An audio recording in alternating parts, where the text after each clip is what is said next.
Hey everyone, welcome back. If you've ever found yourself staring at a PBIX file and wondering how in the world to open it in Power BI, you're in exactly the right place.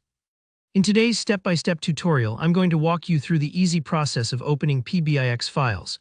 Whether you're working from your computer, OneDrive, SharePoint, or just want to quickly revisit something you've been working on.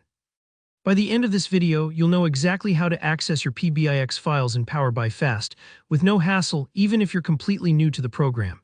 So let's jump right in. First, let's open up Power BI on your device. Go ahead and start the Power BI desktop application. If this is your first time here, don't worry, you might see a welcome screen or a recent projects list.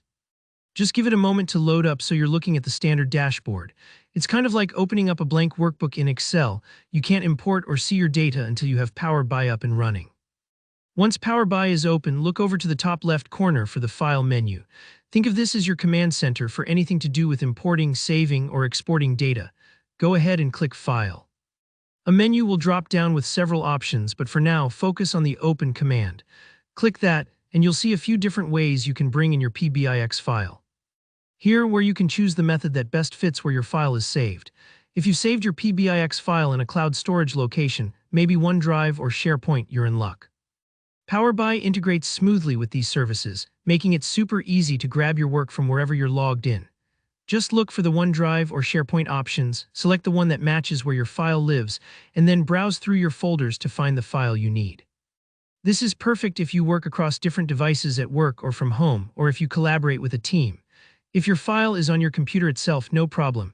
In the Open menu, you'll see an option labeled Browse this device. Go ahead and click there. This will pop up a File Explorer window, and now you just need to navigate to the location where your PBIX file is saved. Maybe it's on your desktop, tucked away in your Downloads folder, or in a specific project folder. Once you spot your file, just select it and hit Open.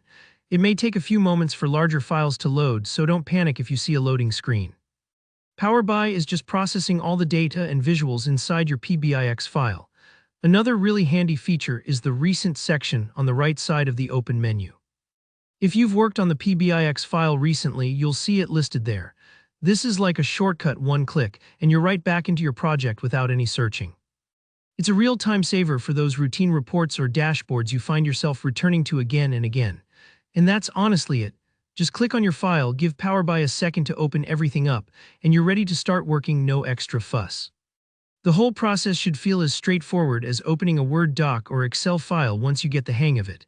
If you found this walkthrough helpful, it would mean a lot if you could hit that like button. Got questions about PBIX files or Power BI in general? Pop them in the comments. I read every single one and do my best to help out. And don't forget to subscribe for more tutorials designed to make your work in Power BI smoother and more effective. Thanks for watching, and see you in the next video.